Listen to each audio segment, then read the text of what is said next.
A regra de ouro da mudança de hábito. Por que a transformação acontece? O relógio na outra ponta do campo diz que restam 8 minutos e 19 segundos quando Tony Dungy, o novo treinador-chefe do Tampa Bay Buccaneers, um dos piores times da National Football League e talvez da história do futebol americano profissional, começa a sentir um pequeno lampejo de esperança. É um fim de tarde de domingo, 17 de novembro de 1996. Os Buccaneers estão jogando em San Diego contra os Chargers, um time que apareceu no Super Bowl no ano anterior. Os Bucs estão perdendo por 17-16. Eles vêm perdendo o jogo inteiro, vêm perdendo a temporada inteira, vêm perdendo a década inteira. Faz 16 anos que os Buccaneers não vencem um jogo na costa oeste e muitos dos jogadores atuais estavam no ensino fundamental da última vez em que os Bucs tiveram uma temporada vitoriosa. Este ano, até agora, o recorde deles é 2-8. Num desses jogos, o Detroit Lions, um time tão ruim que depois seria descrito como o passado de um time sem futuro, venceu os Bucs por 21-6 e 3 semanas depois derrotou-os de novo, por 27-0. Um comentarista de jornal começou a chamar os Bucs de capacho cor de laranja dos Estados Unidos, referindo-se às cores do time. A ESPN está prevendo que Dungy, no emprego apenas desde janeiro, pode ser demitido antes do fim do ano. Na lateral do campo, no entanto, enquanto Dungy observa seu time se preparar para o próximo jogo, parece que o sol finalmente surgiu entre as nuvens. Ele não sorri, nunca deixa suas emoções transparecerem durante o jogo, mas alguma coisa está acontecendo em campo, algo pelo qual ele vem trabalhando há anos. Enquanto as vaias da torcida hostil de 50 mil pessoas chovem em cima dele, Tony Dungy vê algo que ninguém mais vê. Ele vê uma prova de que seu plano está começando a dar certo. Tony Dungy estava esperando por aquele emprego fazia uma eternidade. Durante 17 anos, ele rondara as laterais dos campos como treinador assistente, primeiro na Universidade do Minnesota, depois para o Pittsburgh Steelers, depois os Kansas City Chiefs e depois novamente no Minnesota para os Vikings. 4 vezes na última década, ele tinha sido convidado para entrevistas em cargos de técnico-chefe em times da NFL. Todas as 4 vezes, as entrevistas não tinham ido bem. Parte do problema era a filosofia de Dungy como técnico. Em suas entrevistas de emprego, ele explicava pacientemente sua crença de que o segredo da vitória era mudar os hábitos dos jogadores. Dizia que queria fazer com que os jogadores parassem de tomar tantas decisões durante um jogo. Queria que eles reagissem automaticamente por hábito. Se ele conseguisse incutir os hábitos certos, seu time venceria. E ponto final. Os campeões não fazem coisas extraordinárias, explicava Dungy. Fazem coisas ordinárias, mas as fazem sem pensar, rápido demais para o outro time reagir. Seguem os hábitos que aprenderam. Como? Perguntavam os donos. Você vai criar novos hábitos. Não, ele não ia criar novos hábitos, respondia Dungy. Os jogadores passavam a vida inteira formando os hábitos que os levaram à NFL.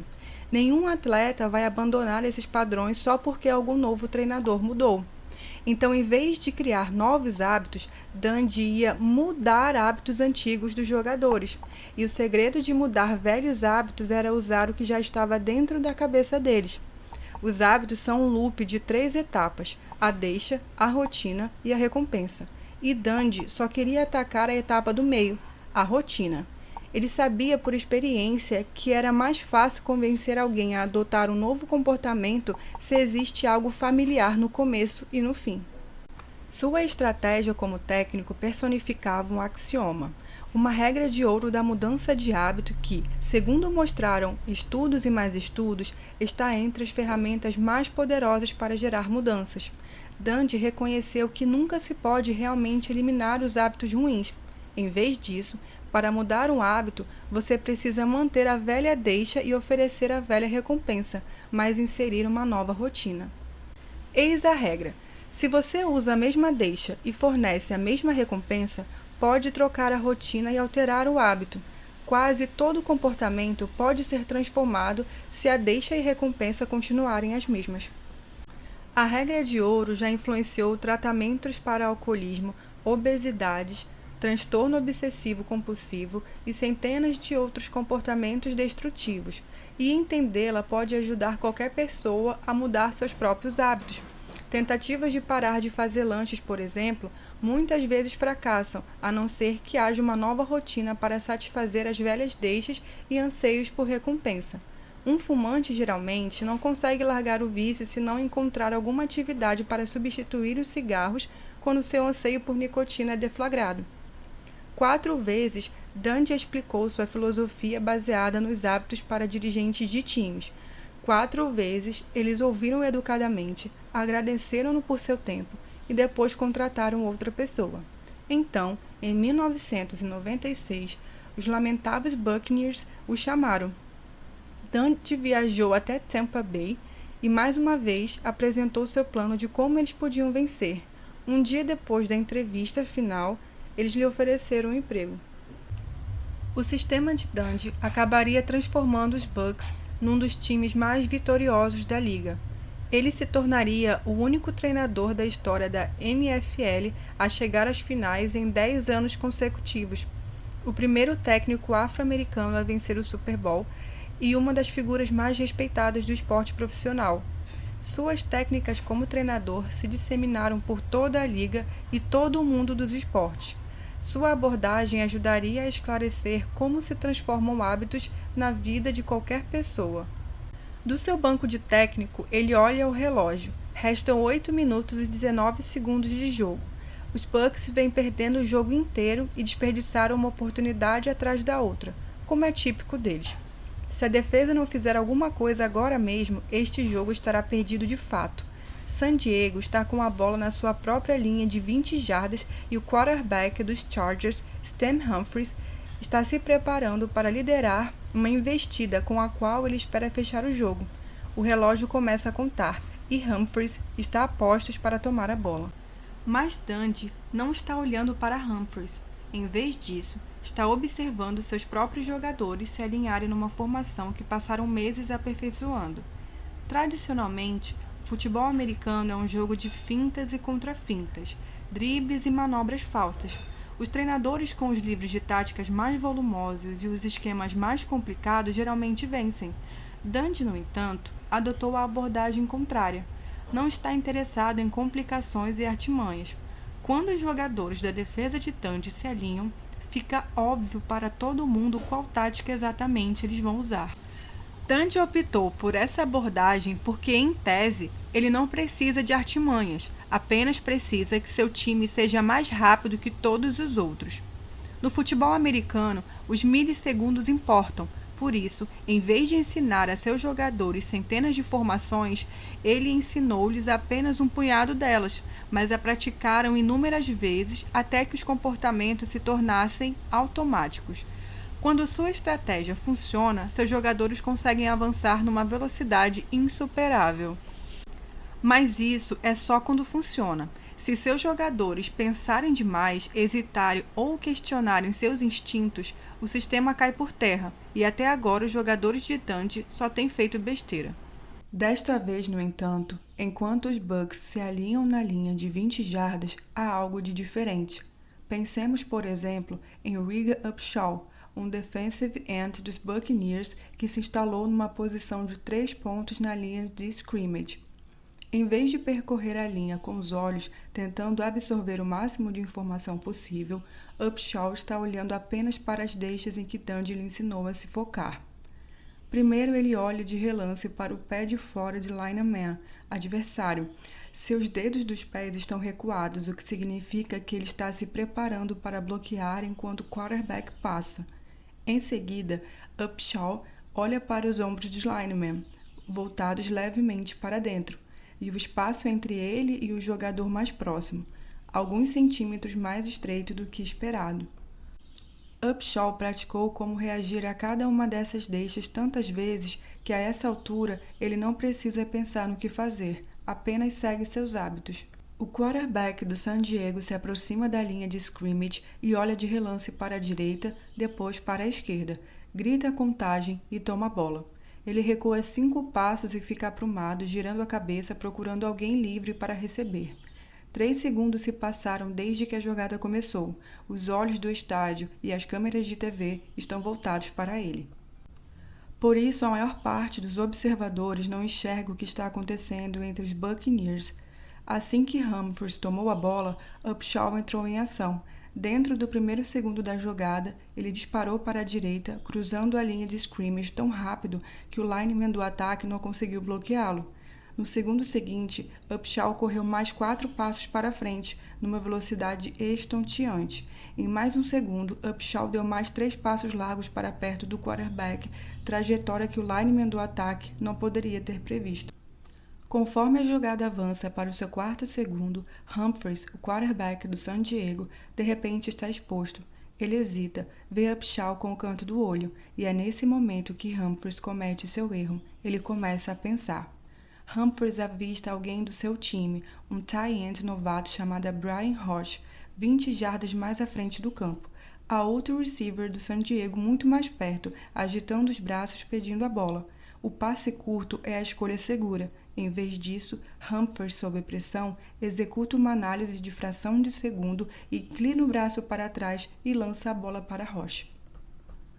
Essa decisão apressada é exatamente o que Dundee estava torcendo para acontecer. Assim que a bola está no ar, um safety dos Buccaneers, chamado John Lynch, começa a se mover. A tarefa de Lynch era simples. Quando a jogada começou, ele correu para um ponto específico do campo e ficou esperando sua deixa. Há uma enorme pressão para que ele improvise nessa situação, mas Dundee treinou Lynch até que sua rotina virasse automática. E como resultado, quando a bola sai das mãos do quarterback, Lynch está postado a 10 jardas de Hoyer, esperando. Enquanto a bola gira no ar, Lynch interpreta as suas deixas, a direção do rosto e das mãos do quarterback, o espaçamento entre os receivers, e começa a avançar antes que fique claro onde a bola vai cair. Roth, o receiver do San Diego, pula para frente, mas Lynch o contorna e intercepta o passe. Antes que Roth consiga reagir, Lynch dispara pelo campo afora, rumo à endzone dos Chargers. Os outros Buccaneers estão perfeitamente posicionados para abrir caminho para ele. Lynch corre 10, depois 15, depois 20, depois quase 25 jardas antes de ser finalmente empurrado para fora do campo. A jogada inteira durou menos de 10 segundos. 2 minutos depois, os Bucs marcam um touchdown, assumindo a liderança pela primeira vez no jogo inteiro. 5 minutos depois, eles fazem um field goal. Nesse meio tempo, a defesa de Dundee bloqueia cada tentativa do San Diego de reverter o placar. Os Buccaneers vencem por 25-17, uma das maiores surpresas da temporada. Ao fim do jogo, Lynch e Dundee saem do campo juntos. Parece que alguma coisa diferente aconteceu ali, Lynch disse enquanto eles entram no túnel. Estamos começando a acreditar, respondeu Dundee. Para entender como o foco de um treinador na mudança de hábitos foi capaz de transformar um time, é necessário olhar para fora do mundo dos esportes. Muito fora, num velho porão do Lower East Side, Nova York, em 1934, onde nasceu um dos maiores e mais bem-sucedidos projetos de mudança de hábito em grande escala. Sentado no porão estava um alcoólatra de 39 anos chamado Bill Wilson. Anos antes, Wilson tomara seu primeiro gole de álcool durante o acampamento de treinamento para oficiais em New Bedford, Massachusetts, onde ele estava aprendendo a atirar com metralhadoras antes de ser enviado para a França na Primeira Guerra Mundial. Famílias endinheiradas que moravam perto da base muitas vezes convidavam oficiais para jantar e certa noite de domingo, Wilson compareceu a uma festa em que foram servidos rabbit e cerveja. Ele tinha 22 anos e nunca tinha experimentado álcool antes. A única coisa educada a se fazer, pareceu ele, era beber o copo que lhe tinha sido servido. Umas poucas semanas depois, Wilson foi convidado para outro evento elegante. Havia homens de fraque e mulheres flertando. Um mordomo veio e pôs um coquetel do Bronx, uma mistura de gin, vermute seco e doce e suco de laranja, na mão de Wilson. Ele deu um gole e sentiu, como disse depois, que havia encontrado o elixir da vida. Já em meados da década de 1930, Tendo voltado da Europa, com seu casamento indo de mal a pior e após ver evaporar a fortuna ganha com a venda de ações, Wilson estava consumindo 3 garrafas de bebida alcoólica por dia. Numa tarde fria de novembro, enquanto estava sentado na penumbra, um velho parceiro de bebedeiras telefonou. Wilson o convidou para vir à sua casa e preparou uma jarra de suco de abacaxi com gin. Serviu um copo para o amigo. Seu amigo recusou o drink. Disse que estava sóbrio havia 2 meses. Wilson ficou estupefato. Começou a descrever sua própria luta contra o álcool, incluindo a briga em que se envolvera no country club e que lhe custara seu emprego. Disse que tentara parar, mas não conseguia dar conta. Passara por uma desintoxicação e tomara pílulas. Fizera promessas para sua mulher e entrara em grupos de abstinência. Nada disso tinha funcionado. Como, perguntou Wilson, seu amigo conseguira fazer aquilo? Eu tenho religião, disse o amigo. Ele falou sobre pecado e tentação, o inferno e o diabo.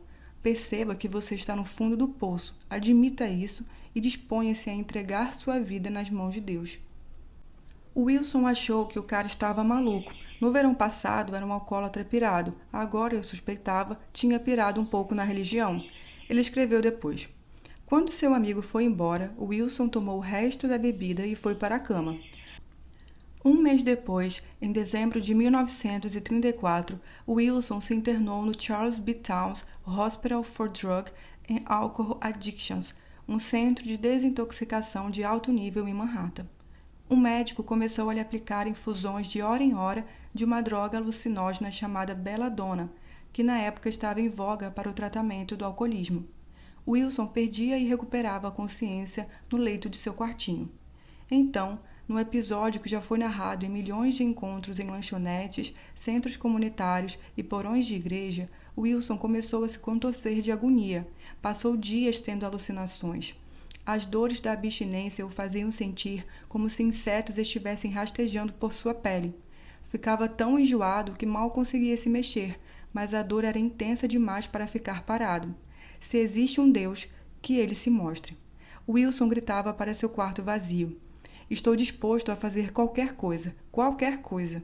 Nesse instante, como ele descreveu depois, uma luz branca inundou seu quarto, a dor passou e ele sentiu como se estivesse no cume de uma montanha. E estava soprando um vento que não era de ar, mas de espírito. E então me veio a revelação súbita de que eu era um homem livre. Lentamente, o êxtase foi diminuindo. Fiquei deitado na cama, mas agora, por um tempo, eu estava em um outro mundo, um novo mundo de consciência. Bill Wilson jamais tomaria outro gole de álcool durante os 36 anos seguintes até morrer de enfisema em 1971. Ele se dedicaria a fundar, construir e disseminar os Alcoólicos Anônimos, até que se tornasse a maior, mais conhecida e mais bem-sucedida organização de mudança de hábitos no mundo. Um número estimado de 2,1 milhões de pessoas procuram a ajuda do AA a cada ano, e até 10 milhões de alcoólatras talvez já tenham alcançado a sobriedade através do grupo. Os alcoólicos anônimos não funcionam para todo mundo. Os índices de sucesso são difíceis de medir devido ao anonimato dos participantes, mas milhões dão crédito ao programa por salvar suas vidas. O credo institucional do AA, os famosos 12 Passos, tornou-se um componente cultural incorporado em programas de tratamento para alimentação compulsiva, vícios em jogos de azar, dívidas, sexo, drogas, disposofobia, automutilação, tabagismo, vícios em videogames, dependência emocional e dezenas de outros comportamentos destrutivos. As técnicas do grupo oferecem, em diversos aspectos, uma das fórmulas mais poderosas para a mudança. Tudo isso é um tanto inesperado, pois o AA não tem praticamente nenhum embasamento científico ou nos métodos terapêuticos mais aceitos. O alcoolismo, é claro, não é apenas um hábito, é um vício físico com raízes psicológicas e talvez genéticas. O interessante no AA, no entanto, é que o programa não aborda diretamente várias das questões psiquiátricas ou bioquímicas que, segundo os pesquisadores, muitas vezes estão no cerne daquilo que leva os alcoólatras a beberem. Na verdade, os métodos do AA parecem ignorar descobertas científicas e médicas de um modo geral, assim como os tipos de intervenção de que muitos psiquiatras dizem que os alcoólatras realmente precisam. O que o AA oferece, em vez disso, é um método para atacar os hábitos que cercam o consumo do álcool. Os alcoólicos anônimos, em essência, são uma máquina gigante para mudar loops de hábitos. E embora os hábitos associados ao alcoolismo sejam extremos, as lições que o AA fornece demonstram como quase todo hábito, mesmo o mais persistente deles, pode ser mudado. Bill Wilson não leu publicações acadêmicas nem consultou vários médicos antes de fundar o AA. Poucos anos após alcançar a sobriedade, redigiu os 12 passos, agora célebres, numa noite, sentado na cama. Escolheu o número 12 devido aos 12 apóstolos, e alguns aspectos do programa não são apenas não científicos, como também podem parecer simplesmente bizarros. Pensemos, por exemplo, na insistência do AA para que os alcoólatras compareçam a 90 encontros em 90 dias, um período que parece ter sido escolhido ao acaso, ou no foco intenso do programa na espiritualidade, como é articulado no terceiro passo, que diz que os alcoólatras podem alcançar a sobriedade tomando uma decisão de entregar nossa vontade e nossas vidas aos cuidados de Deus, como o compreendemos. 7 dos 12 passos mencionam Deus ou espiritualidade, o que parece insólito para um programa fundado por um ex-agnóstico que, durante sua vida inteira, foi abertamente hostil à religião institucionalizada. Os encontros do AA não têm uma programação ou plano de atividades pré-definido. Em vez disso, geralmente começam com um membro contando sua história, depois do qual outras pessoas podem opinar. Não há profissionais que orientam as conversas e há poucas regras sobre como os encontros devem funcionar. Nas últimas 5 décadas, enquanto quase todos os aspectos da psiquiatria e da pesquisa sobre vícios foram revolucionados por descobertas das ciências comportamentais, da farmacologia e da nossa compreensão do cérebro, o AA permaneceu congelado no tempo. Devido à falta de rigor do programa, acadêmicos e pesquisadores muitas vezes o criticaram. A ênfase do AA na espiritualidade, alegavam alguns, fazia dele mais um culto do que um tratamento. Nos últimos 15 anos, no entanto, uma reavaliação começou. Pesquisadores agora dizem que os métodos do programa fornecem lições valiosas. Estudiosos de Harvard e Yale, da Universidade de Chicago, da Universidade do Novo México e de dezenas de outros centros de pesquisas descobriram dentro do AA um tipo de ciência semelhante ao que Donny Dundee usou no campo de futebol americano. Suas descobertas endossam a regra de ouro da mudança de hábito. O AA dá certo porque ajuda os alcoólatras a usarem as mesmas deixas e receberem as mesmas recompensas, mas ele altera a rotina.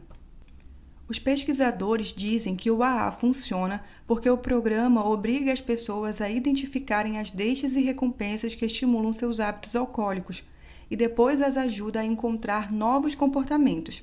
Quando Claude Hawkins estava vendendo a Pepsodent, descobriu um jeito de criar um novo hábito deflagrando um novo anseio. Mas para mudar um velho hábito, você precisa abordar um anseio antigo.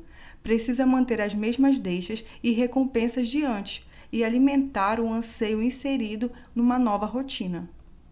Pensemos no quarto passo, fazer um minucioso e destemido inventário de nós mesmos. E no quinto, admitir para Deus, para nós mesmos e para outro ser humano a natureza exata dos nossos erros. Não fica óbvio pelo modo como eles estão escritos, mas para completar esses passos, a pessoa precisa criar uma lista de todas as coisas que deflagram seus impulsos alcoólicos, disse J. Scott Tonigan, um pesquisador da Universidade do Novo México que estudou no AA por mais de uma década. Quando você faz um inventário de si mesmo, está descobrindo todas as coisas que levam você a beber. E admitir para outra pessoa todas as coisas ruins que você fez é um jeito muito bom de se dar conta dos momentos em que tudo saiu do controle. Então o AA pede que os alcoólatras procurem as recompensas que o álcool lhes proporciona. Que anseios, pergunta o programa, estão impulsionando seu loop do hábito? Muitas vezes, a embriaguez em si não aparece na lista. Os alcoólatras anseiam por bebida porque ela oferece fuga, relaxamento, companheirismo, alívios de ansiedade e uma oportunidade de libertação emocional. Eles podem ansiar por um drink para esquecer suas preocupações, mas não anseiam necessariamente por se sentir bêbados. Os efeitos físicos do álcool, muitas vezes, são uma das menores recompensas da bebida para um viciado. Há um elemento hedonista no álcool, disse Wolf Müller, um neurologista alemão que estudou a atividade cerebral entre alcoólatras. Mas as pessoas também usam o álcool porque querem esquecer alguma coisa ou satisfazer outros anseios, e esses anseios por alívio acontecem em parte do cérebro totalmente diferentes do anseio por prazer físico. Para oferecer aos alcoólatras as mesmas recompensas que obtém num bar, o AA montou um sistema de encontros e companheirismo, o padrinho com quem cada membro trabalha, que se esforça para oferecer tanta fuga, distração e catarse quanto um porre de sexta-feira à noite. Se alguém precisa de alívio, pode consegui-lo falando com seu padrinho ou comparecendo a uma reunião de grupo, em vez de brindar com um parceiro de bebida. O AA força você a criar novas rotinas do que fazer cada noite em vez de beber, disse Tonigan. Você pode relaxar e extravasar suas ansiedades nos encontros, falando sobre elas. As deixas e recompensas continuam as mesmas. É só o comportamento que muda. Uma demonstração especialmente dramática de como as deixas e recompensas dos alcoólatras podem ser transferidas para novas rotinas aconteceu em 2007, quando Müller, o neurologista alemão, e seus colegas de universidade implantaram pequenos dispositivos elétricos dentro dos cérebros de 5 alcoólatras que tinham tentado largar a bebida várias vezes. Cada um dos alcoólatras do estudo passara pelo menos 6 meses na reabilitação, sem sucesso. Um deles chegara a mais de 60 desintoxicações. Os dispositivos implantados nas cabeças dos homens foram posicionados dentro de seus gânglios basais, a mesma parte do cérebro em que os pesquisadores do MIT encontraram o loop do hábito, e emitiram uma carga elétrica que interrompia a recompensa neurológica que deflagra anseios habituais. Depois que se recuperaram da operação, os homens foram expostos a deixas que costumavam deflagrar desejos alcoólicos, tais como fotos de cerveja ou idas a bares. Em circunstâncias normais, resistir a um drink teria sido impossível para eles, mas os dispositivos dentro de seus cérebros anulavam os anseios neurológicos de cada homem. Eles não tomavam nenhuma gota. Um deles me disse que o anseio desaparecera assim que ligamos a eletricidade, disse Müller. Então desligamos e o anseio voltou imediatamente. Erradicar os anseios neurológicos dos alcoólatras, no entanto, não foi suficiente para acabar com seus hábitos etílicos. 4 deles tiveram recaídas pouco depois da cirurgia. Erradicar os anseios neurológicos dos alcoólatras, no entanto, não foi suficiente para acabar com seus hábitos etílicos. 4 deles tiveram recaídas pouco depois da cirurgia, geralmente após um acontecimento estressante. Procuravam a bebida porque era assim que lidavam automaticamente com a ansiedade. No entanto, uma vez que aprenderam rotinas alternativas para lidar com o estresse, pararam de beber para sempre. Um paciente, por exemplo, frequentava encontros do AA, outros fizeram terapia. E uma vez que eles incorporaram em suas vidas essas rotinas para lidar com o estresse e a ansiedade, o êxito foi impressionante. Um homem que fizera desintoxicação 60 vezes nunca mais tomou outro gole de bebida. Outros 2 pacientes tinham começado a beber aos 12, eram alcoólatras aos 18, bebiam todos os dias e agora estão sóbrios há 4 anos. Notemos como este estudo condiz fortemente com a regra de ouro da mudança de hábito. Mesmo quando os cérebros dos alcoólatras foram alterados pela cirurgia, isso não foi suficiente. Os velhos estímulos e anseios por recompensas ainda estavam lá, esperando para dar o bote. Os alcoólatras só mudaram de forma permanente uma vez que aprenderam novas rotinas fundadas nos antigos estímulos e forneciam um alívio já conhecido. Alguns cérebros são tão viciados em álcool que só uma cirurgia pode deter o vício, disse Müller. Mas essas pessoas também precisam de novas formas de lidar com a vida. O AA oferece um sistema semelhante, embora menos invasivo, para inserir novas rotinas em velhos loops de hábito. Conforme os cientistas começaram a entender como o AA funciona, passaram a aplicar os métodos do programa a outros hábitos, tais como birras de crianças de 2 anos, vício em sexo e até mesmo pequenos tiques de comportamento. Conforme os métodos do AA se disseminaram, foram aperfeiçoados em terapias que podem ser usadas para interferir em quase todos os padrões. No verão de 2006, uma pós-graduanda de 24 anos chamada Mandy entrou no Centro de Aconselhamento da Universidade Estadual do Mississippi. Durante a maior parte de sua vida, Mandy roera as unhas, mordendo-as até sangrarem. Muitas pessoas roem as unhas.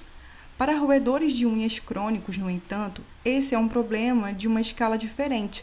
Mandy muitas vezes roía até suas unhas se descolarem da pele embaixo delas.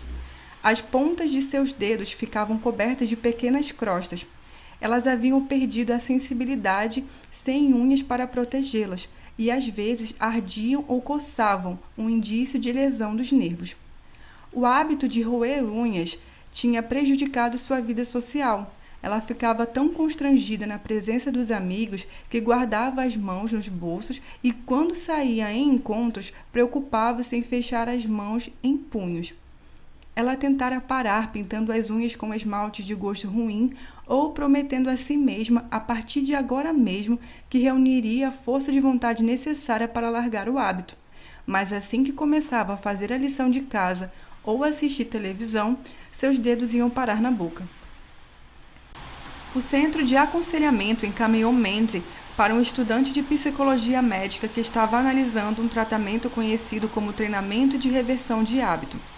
O psicólogo estava bem familiarizado com a regra de ouro da mudança de hábito. Sabia que, para mudar o hábito de roer unhas, era necessário inserir uma nova rotina em sua vida. O que você sente logo antes de levar a mão à boca para roer unhas? Ele perguntou. Sinto uma certa tensão nos meus dedos, disse Mandy. Dói um pouco aqui, na borda da unha. Às vezes passo o polegar nas unhas procurando saliências e quando sinto alguma coisa pontuda, então a coloco na boca. Faço isso dedo por dedo, roendo todas as bordas irregulares. Depois que começo, a sensação é de que preciso fazer isso com todas as unhas. Pedir aos pacientes que descrevam o que deflagra seu comportamento habitual é o chamado treinamento de consciência, e assim como a insistência do AA em forçar os alcoólatras a reconhecer suas deixas, esse é o primeiro passo no treinamento de reversão de hábito. A tensão que Mandy sentia nas unhas deflagrava seu hábito de roê-las. Na maior parte das pessoas, os hábitos vêm acontecendo há tanto tempo que elas não prestam mais atenção ao que os provoca, disse Brad, que tratou Mandy. Já atendi pessoas gagas e pergunto quais palavras ou situações deflagram sua gagueira, e elas não sabem, pois faz muito tempo que pararam de notar. Em seguida, o terapeuta pediu que Mandy descrevesse por que roía as unhas. No começo, ela teve dificuldade de dizer os motivos. À medida que conversavam, no entanto, ficou claro que ela roía quando estava entediada. O terapeuta a colocou em algumas situações típicas, como assistir televisão e fazer lição de casa, e ela começava a mordiscar. Quando tinha roído todas as unhas, ela dizia sentir um breve senso de completude. Essa era a recompensa do hábito, um estímulo físico pelo qual ela passara a ansiar. No fim da primeira sessão, o terapeuta mandou Mandy para casa com uma tarefa: carregar sempre consigo uma ficha e, cada vez que sentia a deixa, uma tensão nas pontas dos dedos, fazer uma marca na ficha. Voltou uma semana depois com 28 marcas. Àquela altura, ela estava muito ciente das sensações que precediam seu hábito. Sabia quantas vezes aquilo acontecia durante a aula ou enquanto assistia à televisão. Então o terapeuta ensinou para Mandy o que é conhecido como reação concorrente. Disse a ela que, sempre que sentisse essa tensão nas pontas dos dedos, devia imediatamente pôr as mãos nos bolsos ou embaixo das pernas, ou agarrar um lápis ou outra coisa que tornasse impossível colocar os dedos na boca. Depois, Mandy devia procurar alguma coisa que fornecesse um estímulo físico básico, tal como esfregar o braço ou bater os nós dos dedos na mesa. Algo que gerasse alguma reação física. As deixas e recompensas continuaram as mesmas, só a rotina que mudou. Eles praticaram no consultório do terapeuta por cerca de 30 minutos e Mandy foi enviada para casa com uma nova tarefa: continuar com as fichas, mas fazer um tique quando ela sentisse a tensão nas pontas dos dedos e um jogo da velha quando conseguisse conter o hábito com êxito. Uma semana depois, Mandy tinha roído as unhas só 3 vezes e usado a reação concorrente 7 vezes. Ela se recompensou com uma sessão de manicure, mas continuou usando as fichas. Depois de um mês, o hábito de roer unhas tinha sumido.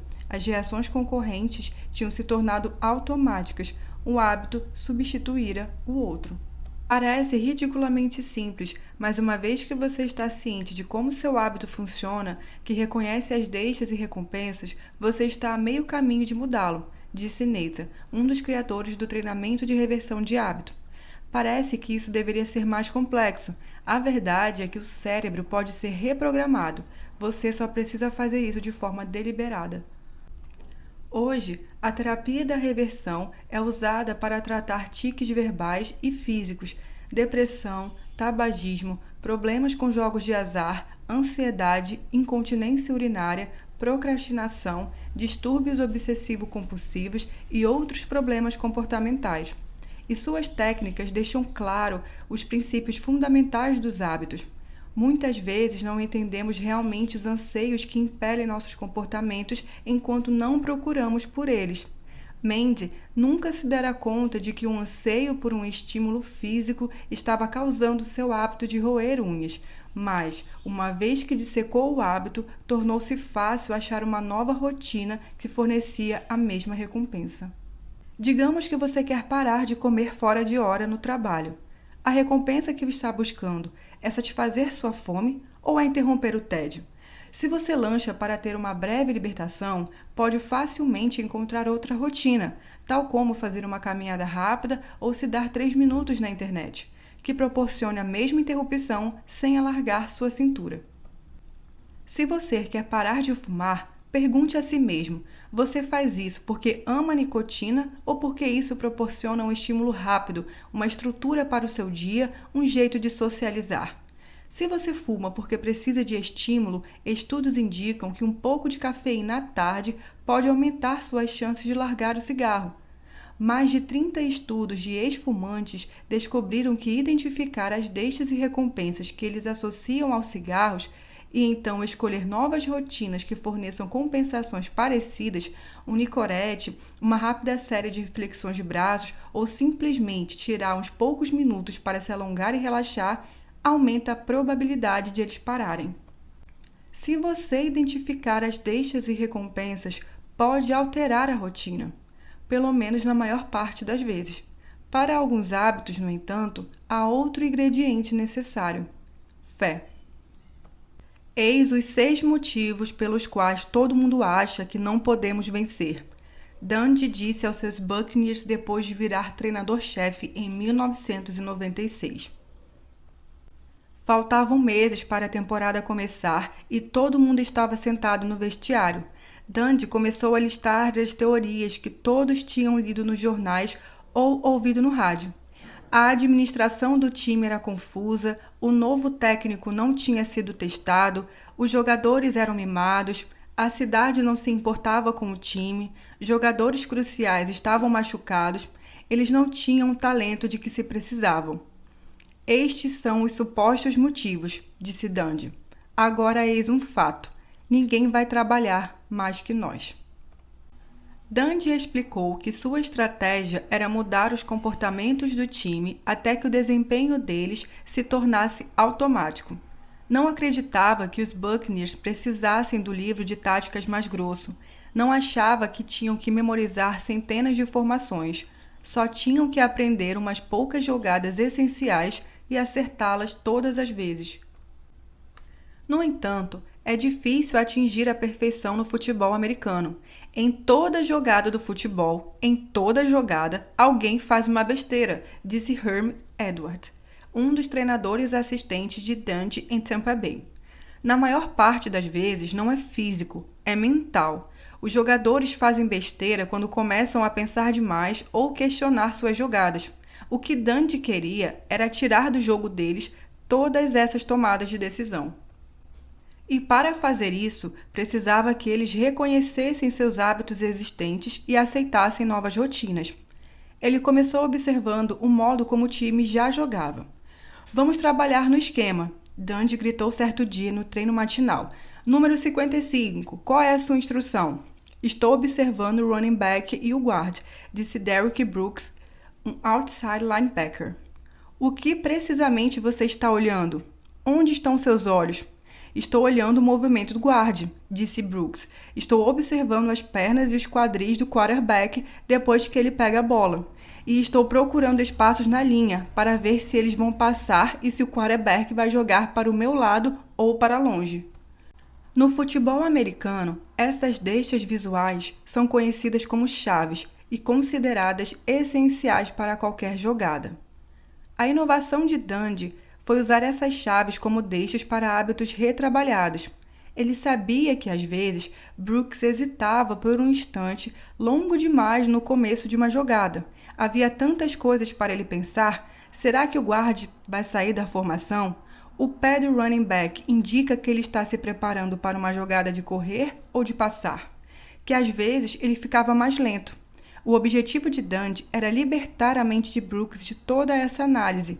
Assim como os alcoólicos anônimos, ele usou as mesmas deixas a que Brooks já estava acostumado, porém, lhe deu rotinas diferentes, que no fim acabaram acontecendo automaticamente.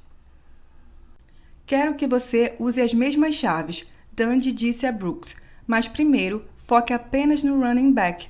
É isso, faça isso sem pensar. Depois que você estiver em posição, aí sim comece a procurar o quarterback. Foi uma mudança relativamente modesta. Os olhos de Brooks prestavam atenção nas mesmas deixas, mas em vez de olhar para vários lugares ao mesmo tempo, Dundee as colocou numa sequência e disse a ele de antemão a escolha que deveria ser feita quando ele via cada chave. A parte brilhante desse sistema era que ele eliminava a necessidade de tomar decisões. Permitia que Brooks avançasse mais rápido porque tudo era uma reação e, por fim, um hábito, e não uma escolha. Mas lentamente eles começaram a melhorar. Por fim, os padrões se tornaram tão familiares para os jogadores que aconteciam automaticamente quando o time entrava em campo.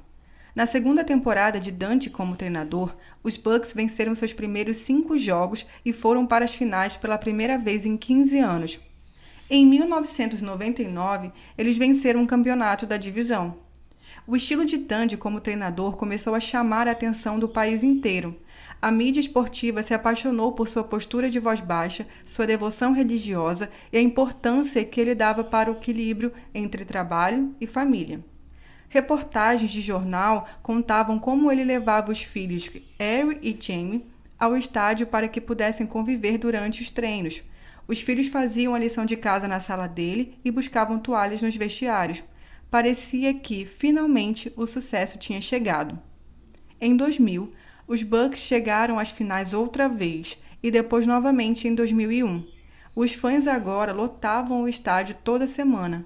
Locutores falavam do time como candidato ao Super Bowl. Tudo estava se tornando real.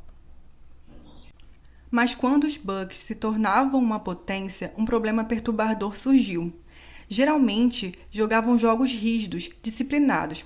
No entanto, durante momentos cruciais de grande estresse, tudo caía por terra. Em 1999, depois de vencer 6 partidas seguidas no fim da temporada, os Bucks se deram mal na semifinal contra o St. Louis Rams. Em 2000, só faltava um jogo para entrarem para o Super Bowl quando levaram uma surra dos Philadelphia Eagles, perdendo de 21-3. No ano seguinte, a mesma coisa aconteceu de novo e os Bucks perderam para os Eagles de 31-9, estragando sua chance de avançar. Nós treinávamos e tudo se encaixava, e então íamos para um jogo importante e era como se o treinamento tivesse sumido, Dundee me disse. Depois do jogo, meus jogadores diziam, bom, era uma jogada crítica e eu voltei para o que sabia. Ou, senti que tinha que avançar. O que eles realmente estavam dizendo era que confiavam no nosso sistema na maior parte do tempo, mas quando tudo estava na corda bamba, essa fé se rompia. Concluída a temporada de 2001, depois que os Bucks novamente terem por pouco ficado de fora do Super Bowl pelo segundo ano seguido, o diretor-geral do time pediu que Dundee viesse à sua casa. Ele estacionou perto de um enorme carvalho, entrou e 30 segundos depois foi demitido. Os Bucks iriam vencer o Super Bowl no ano seguinte usando as formações e os jogadores de Dundee e confiando nos hábitos que ele havia modelado. Ele assistiria pela TV o treinador que entrara no seu lugar erguer o troféu Lombardi, mas a essa altura Dundee já estaria muito longe. Cerca de 60 pessoas, donas de casa com filhos, advogados em horário de almoço, velhos com tatuagens desbotadas e jovens descolados vestindo jeans estreitos, estavam sentadas numa igreja ouvindo a fala de um homem com uma leve pança e uma gravata que combinava com seus olhos azuis claros. Ele parece um político bem-sucedido, com o carisma e o calor de quem tem certeza que será reeleito. Meu nome é John, ele diz. Eu sou alcoólatra. Oi, John, todo mundo responde. A primeira vez que decidi procurar ajuda foi quando meu filho quebrou o braço, diz John. Ele está parado atrás de um palanque. Eu estava tendo um caso com uma mulher no trabalho e ela me disse que queria terminar. Então fui a um bar e tomei 2 vodkas e voltei para a minha mesa. E no almoço fui ao Chili's com um amigo e tomamos umas cervejas. E então, por volta das 2, eu e outro amigo saímos e achamos um lugar com happy hour com rodada dupla. Era meu dia de buscar as crianças. Minha mulher ainda não sabia sobre o caso. Por isso fui até a escola delas e as peguei. Eu estava voltando para casa numa rua onde devo ter passado umas 1000 vezes e bati numa placa de pare no fim do quarteirão. Subi na calçada e bam! Dei direto com a placa. Sam, que é meu filho, não tinha colocado o cinto de segurança, por isso foi jogado contra o para-brisa e quebrou o braço. Tinha sangue no painel onde ele bateu o nariz, o para-brisa estava rachado e eu morri de medo. Foi então que decidiu procurar ajuda. Por isso me internei numa clínica e depois saí, e tudo até que correu bem por um tempo. Depois de uns 13 meses, tudo estava ótimo. Eu sentia que estava no controle e ia a encontros a cada 2 dias, mas no fim comecei a pensar, não sou tão perdedor a ponto de precisar sair com um monte de bêbados, por isso parei de ir. Então minha mãe teve câncer e me ligou no trabalho quase 2 anos depois de eu ficar sóbrio. Ela estava voltando de carro do consultório e disse, ele me falou que a gente pode tratar, mas já está bem avançado. A primeira coisa que eu fiz, depois de desligar, foi procurar um bar e bebi muito durante os 2 anos seguintes, até que minha mulher saiu de casa e eu tinha que buscar as crianças de novo. Eu estava numa situação péssima àquela altura. Um amigo estava me ensinando a usar cocaína e toda a tarde eu cheirava uma carreira dentro da minha sala. 5 minutos depois, eu sentia aquela fissura e cheirava outra carreira. Enfim, era minha vez de buscar as crianças. Eu estava a caminho da escola e me sentia totalmente bem, como se estivesse no topo do mundo. Virei num cruzamento quando o semáforo estava vermelho e um caminhão enorme deu uma porrada no meu carro. Na verdade, o carro deitou de lado. Eu não sofri nenhum arranhão. Saí e comecei a tentar empurrar meu carro de volta, porque pensei, se eu conseguir chegar em casa e ir embora antes que a polícia chegue, vou ficar bem. É claro que isso não deu certo e quando eles me prenderam por dirigir alcoolizado, me mostraram que o lado do passageiro do carro estava completamente esmagado. Era lá que Sam geralmente sentava. Então, se ele estivesse ali, teria morrido. Por isso voltei a frequentar os encontros, e meu padrinho me disse que não importava se eu sentia que estava no controle. Sem um poder supremo na minha vida, sem admitir minha impotência, nada daquilo ia funcionar. Eu achava que isso era bobagem, sou ateu, mas eu sabia que se alguma coisa não mudasse, eu ia matar meus filhos. Por isso comecei a trabalhar nisso, trabalhar em acreditar em alguma coisa maior que eu. E está funcionando. Não sei se é Deus ou outra coisa, mas tem um poder que me tem ajudado a continuar sóbrio há 7 anos e tenho respeito por ele. Não acordo sóbrio toda manhã. Quer dizer, faz 7 anos que eu não bebo, mas às vezes acordo de manhã sentindo que esse é o dia que eu vou me render. Nesses dias, procuro o poder supremo e ligo para o meu padrinho. Na maior parte das vezes, não falamos de bebida, falamos da vida, de casamento e do meu emprego. E quando chega a hora de eu tomar banho, minha cabeça está em ordem. As primeiras falhas na tese de que os alcoólicos anônimos tinham êxito meramente reprogramando os hábitos dos participantes apareceram pouco mais de uma década atrás e foram causadas por histórias de alcoólatras como John. Os pesquisadores começaram a descobrir que a substituição de hábitos funcionava bem para muitas pessoas, até que o estresse da vida, como descobrir que sua mãe está com câncer ou que seu casamento está indo por água abaixo, ficavam grandes demais. E nesse momento, os alcoólatras muitas vezes caíam do cavalo.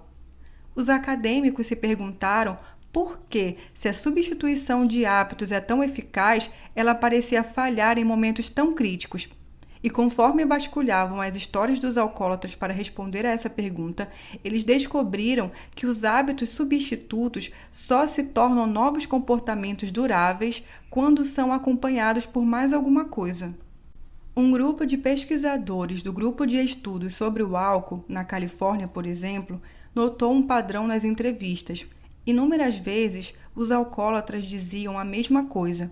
Identificar deixas e escolher novas rotinas é importante, mas sem outro ingrediente, os novos hábitos nunca se fixam de verdade. O segredo, diziam os alcoólatras, era Deus. Os pesquisadores odiavam essa explicação. Deus e espiritualidade não são hipóteses testáveis. As igrejas estão cheias de bêbados que continuam bebendo apesar de sua fé devota. Em conversas com viciados, no entanto, a espiritualidade estava sempre reaparecendo. Por isso, em 2005, um grupo de cientistas, desta vez afiliados à Universidade da Califórnia em Berkeley, a Brown University e os Institutos Nacionais de Saúde, começou a perguntar aos alcoólatras sobre todo tipo de assuntos religiosos e espirituais. Então, eles olharam os dados para ver se havia alguma correlação entre a fé religiosa e por quanto tempo as pessoas continuavam sóbrias. Um padrão surgiu. Os alcoólatras que praticavam as técnicas de substituição de hábito, segundo os dados, podiam muitas vezes ficar sóbrios até que houvesse um acontecimento estressante em suas vidas. E nesse ponto, um certo número começava a beber de novo, não importando quantas rotinas novas eles tivessem adotado. No entanto, aqueles alcoólatras que acreditavam, como John do Brooklyn, ter algum poder supremo entrando em suas vidas, contavam com uma chance maior de atravessar os períodos de estresse com sua sobriedade intacta. Não era Deus que importava, descobriram os pesquisadores. Era a própria fé que fazia uma diferença. Uma vez que as pessoas acreditavam em alguma coisa, essa habilidade começava a transbordar para outras partes de suas vidas, até que começavam a acreditar serem capazes de mudar. A fé era o ingrediente que transformava um loop de hábito retrabalhado num comportamento permanente. Eu não teria dito isso um ano atrás. Tão depressa está mudando nossa compreensão, disse Tonigan, um pesquisador da Universidade do Novo México. Mas a fé parece crucial. Você não tem que acreditar em Deus, mas precisa da capacidade de acreditar que as coisas vão melhorar. Mesmo que você dê às pessoas hábitos melhores, isso não conserta o motivo que as levou a começar a beber. Em algum momento vão acabar tendo um dia ruim, e nenhuma nova rotina vai fazer com que tudo pareça estar bem. O que pode fazer uma diferença é acreditar que elas são capazes de enfrentar esse estresse sem o álcool. Colocando os alcoólatras em encontros nos quais a fé é um fato dado, em que, na verdade, a fé é parte integrante dos 12 passos, o AA treina as pessoas a acreditarem em alguma coisa, até elas acreditarem no programa e em si mesmas. Ele permite que as pessoas pratiquem a crença de que as coisas vão melhorar em algum momento, até que elas de fato melhoram. Em algum ponto, as pessoas no AA olham à sua volta e pensam: se funcionou para esse cara, acho que pode funcionar para mim, disse Leanne Cascutas, uma cientista do Alcohol Research Group. Há algo de poderoso em grupos e experiências compartilhadas. As pessoas talvez sejam céticas sobre sua capacidade de mudar se estiverem por conta própria. Porém, um grupo pode convencê-las a suspender a descrença. Uma comunidade cria fé. Quando John estava indo embora do encontro do AA, perguntei a ele por que o programa tinha funcionado agora, depois de ter falhado para ele antes. Quando comecei a vir aos encontros, depois do acidente com o caminhão, alguém pediu que voluntários ajudassem a guardar as cadeiras, ele me disse. Eu levantei a mão. Não foi nada demais, levou uns 5 minutos, mas foi uma sensação boa fazer alguma coisa que não era só para mim. Acho que isso me colocou num caminho diferente. Eu não estava pronto para me entregar ao grupo da primeira vez, mas quando voltei, estava pronto para começar a acreditar em alguma coisa. Uma semana depois que Dundee foi despedido pelos Bucks, o dono da Indianapolis Colts deixou uma mensagem inusitada de 15 minutos na secretária eletrônica dele. Os Colts, apesar de possuírem um dos melhores quarterbacks da NFL, Peyton Manning, tinha acabado de ter uma temporada horrível. O dono precisava de ajuda. Disse que estava cansado de perder. Dundee se mudou para Indianápolis e virou treinador-chefe. Ele imediatamente começou a implementar o mesmo plano básico de jogo, transformar as rotinas dos coaches e ensinar os jogadores a usar velhas deixas para formar hábitos retrabalhados. Em sua primeira temporada, os Colts fizeram 10-6 e se classificaram para as finais. Na temporada seguinte, fizeram 12-4 e ficaram de fora do Super Bowl por um único jogo. A fama de Dundee crescia. Perfis de jornal e televisão apareceram no país inteiro. Fãs iam de avião visitar a igreja que Dundee frequentava. Seus filhos tornaram-se figurinhas carimbadas no vestiário dos Colts e nas laterais do campo. Em 2005, Jamie, seu filho mais velho, formou-se no ensino médio e foi fazer faculdade na Flórida.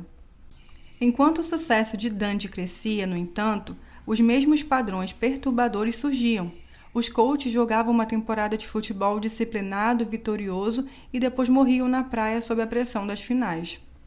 A fé é a parte mais importante do sucesso do futebol profissional. Dundee me disse.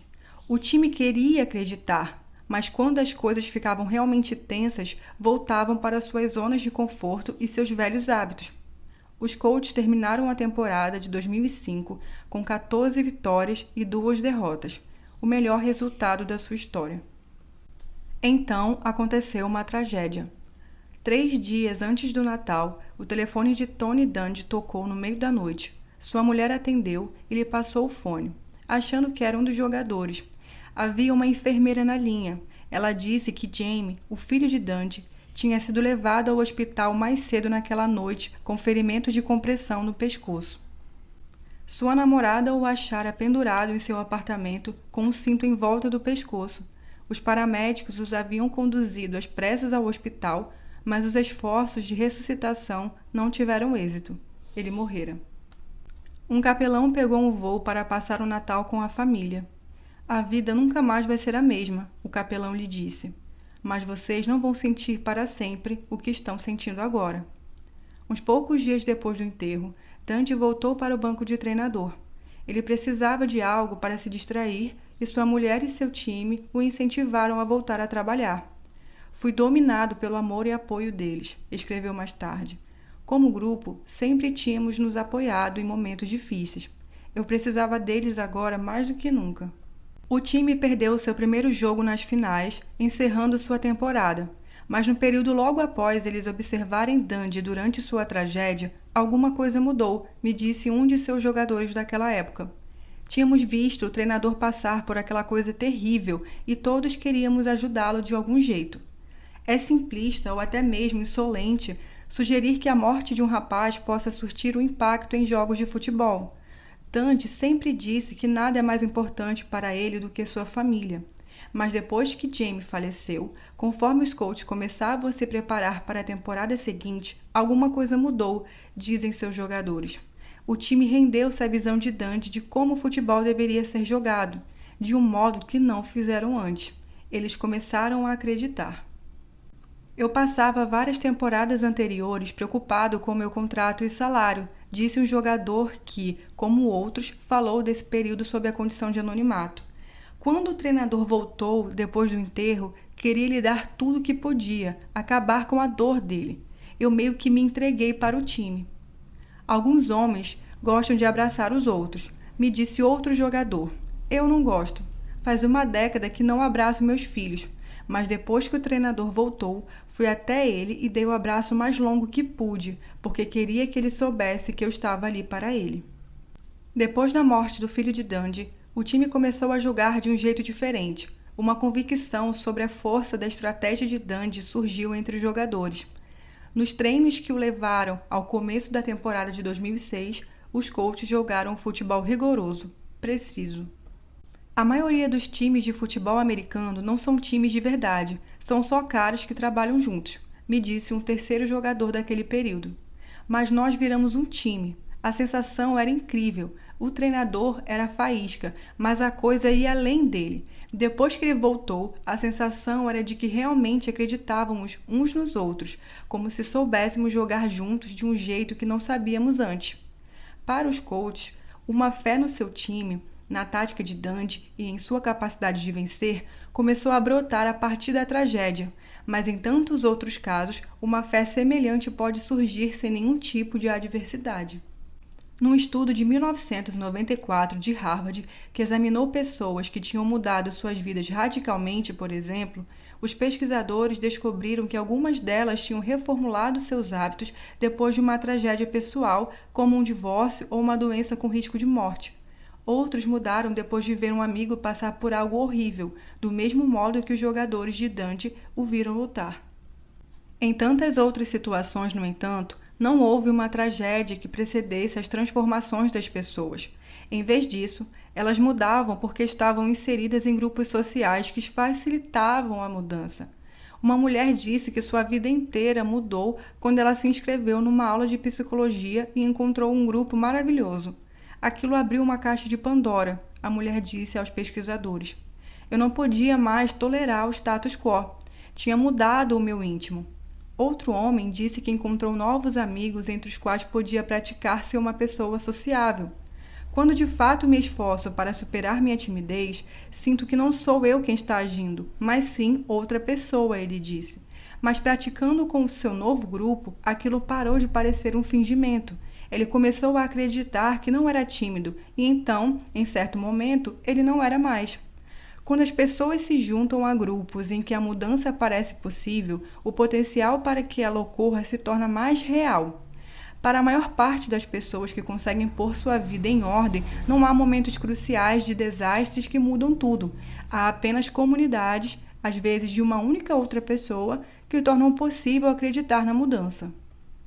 Uma mulher disse aos pesquisadores que sua vida se transformou depois de um dia que ela passou limpando privadas e após semanas discutindo com o resto da equipe se ela deveria largar o marido.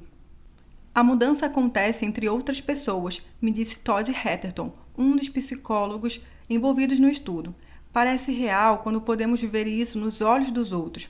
Os mecanismos precisos da fé ainda são pouco compreendidos. Ninguém sabe ao certo por que um grupo encontrado numa aula de psicologia pode convencer uma mulher de que tudo é diferente. Nem porque o time de Dundee entrou em sintonia depois do falecimento de seu filho.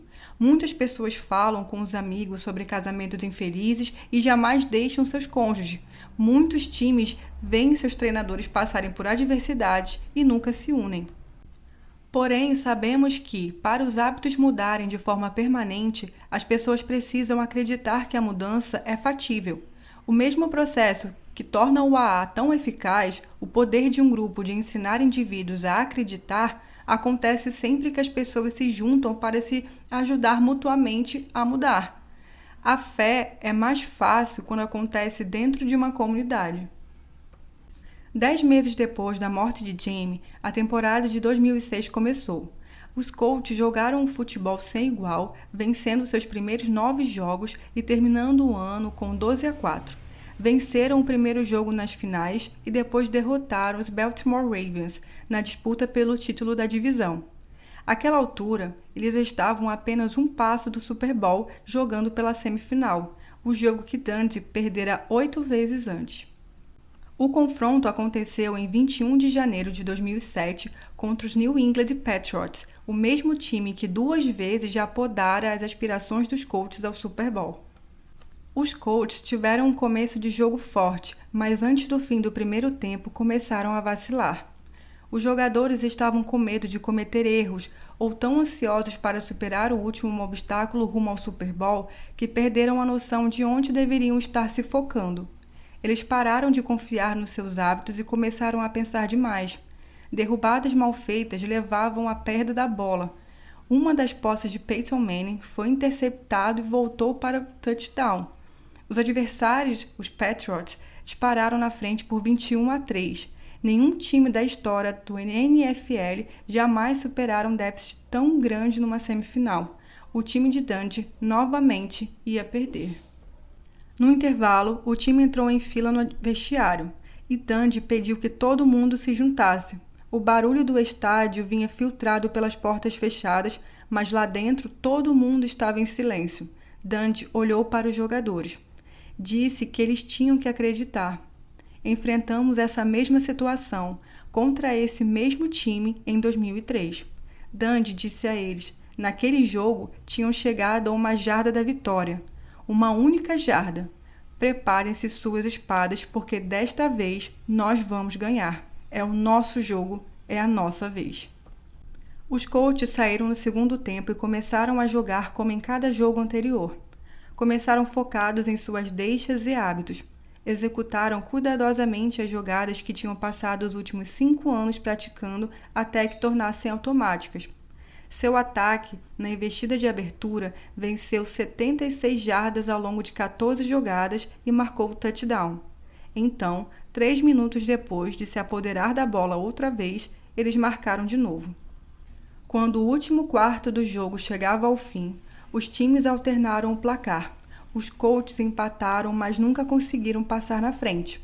Com 3:49 restantes de jogo, os Patriots marcaram colocando os jogadores de Dundee numa desvantagem de 3 pontos, 34-31. Os Colts agarraram a bola e começaram uma investida pelo campo adentro. Avançaram 70 jardas em 19 segundos e entraram na end zone. Pela primeira vez, os Colts estavam na liderança, 38-34. Havia agora 60 segundos restantes no relógio. Se o time de Dundee conseguisse impedir os Patriots de marcar um touchdown, os Colts venceriam. 60 segundos é uma eternidade no futebol americano. O quarterback dos Patriots, Tom Brady, já tinha marcado touchdowns em muito menos tempo. E, de fato, segundos após o começo da jogada, Brady avançou com seu time até a metade do campo adversário. Com 17 segundos restantes, os Patriots estavam próximos o bastante para atacar, prontos para uma grande jogada final que daria a Dundee outra derrota e acabaria mais uma vez com os sonhos do time de ir para o Super Bowl. Conforme os Patriots se aproximavam da linha de scrimmage, a defesa dos Colts assumiu seus postos. Marlin Jackson, um cornerback dos Colts, postou-se a 10 jardas da linha. Ele olhou para suas deixas, a largura das frestas entre o lineman dos Patriots e a profundidade da posição do running back. Ambos os indícios diziam que aquela seria uma jogada de passe. Tom Brady, o quarterback dos Patriots, pegou a bola e recuou para passar. Jackson já estava em movimento. Brady inclinou o braço para trás e arremessou a bola. Seu objetivo era passar a bola para o receiver a 22 jardas de distância, totalmente livre, perto do meio do campo. Se o receiver pegasse a bola, era provável que conseguisse chegar perto da end zone ou marcar um touchdown. A bola voava no ar. Jackson, o cornerback dos Colts, já estava correndo no ângulo certo, seguindo seus hábitos. Ele passou correndo pelo ombro direito do receiver, entrando na frente dele no instante em que a bola chegou. Jackson colheu a bola do ar para interceptá-la, correu mais uns passos e então se jogou no chão, prendendo a bola junto ao peito. A jogada inteira demorara menos de 5 segundos. O jogo chegara ao fim. Dundee e os Colts tinham vencido. 2 semanas depois, eles venceram o Super Bowl. Há dezenas de motivos que podem explicar por que os Colts finalmente foram campeões naquele ano. Quem sabe eles tiveram sorte, talvez fosse simplesmente a vez deles. Mas os jogadores de Dundee dizem que é porque eles acreditaram e porque essa fé fez tudo o que eles tinham aprendido. Todas as rotinas que eles tinham praticado até se tornarem automáticas, se fixar mesmo nos momentos de maior estresse.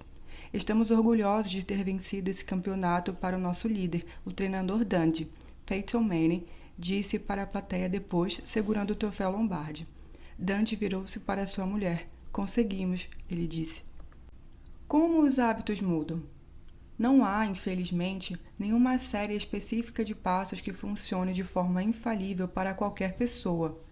Sabemos que um hábito não pode ser erradicado. Ele deve, em vez disso, ser substituído. E sabemos que os hábitos são mais maleáveis quando a regra de ouro da mudança de hábito é aplicada. Se mantivermos a mesma deixa e a mesma recompensa, uma nova rotina pode ser inserida. Mas isso não é suficiente. Para que um hábito continue mudando, as pessoas precisam acreditar que a mudança é possível. E na maior parte das vezes, a fé só surge com a ajuda de um grupo.